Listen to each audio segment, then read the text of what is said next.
ప్రత్యంగరాదేవి మాతని ఎంతోమంది ఎన్నో వివిధ విధములతో ఉన్నటువంటి సాంప్రదాయ విధానమైనటువంటి ఆరాధనలు నిర్వహిస్తూ ఉంటారు. ఒక్కొక్క చోట ఒక్కొక్క విధమైనటువంటి సాంప్రదాయ విధానముతో అనుసంధానమైనటువంటి ప్రత్యంగరాదేవి మాత ఆరాధనలు ఎన్నో ఉంటాయి.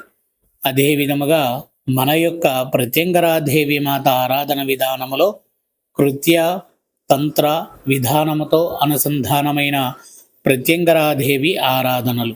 పూర్తిగా తాంత్రిక విధానములో కృత్యని ఏ విధమైనటువంటి విధానముతో ప్రత్యంగరాన్ని ఆరాధిస్తారు అనేటటువంటి విధానం ఉంటుందో అదే విధమైనటువంటి విధానమైన కృత్య ప్రత్యంగరాదేవి తంత్ర విధానమైనటువంటి పూజాది కార్యక్రమాలు మనం నిర్వహించుకుంటూ వస్తూ ఉంటాం.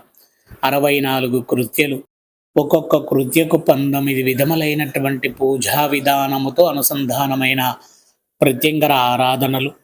అలానే ఈ కృత్య దేవతలు 64 కృత్య దేవతలకు 1224 దేవతలకు అనుసంధానమైనటువంటి అద్భుతమైన పూజా కార్యక్రమాలు ఉంటాయి.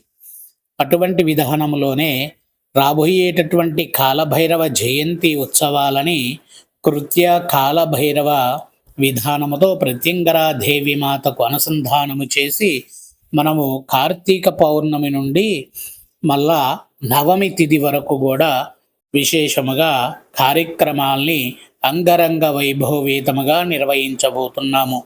పూర్తిగా తంత్ర ప్రక్రియలో కృత్యతో కాలభైరవుని ఎలా ఆరాధిస్తారు అనేటటువంటి విధానముతోనే మనము ఆరాధించేటటువంటిది.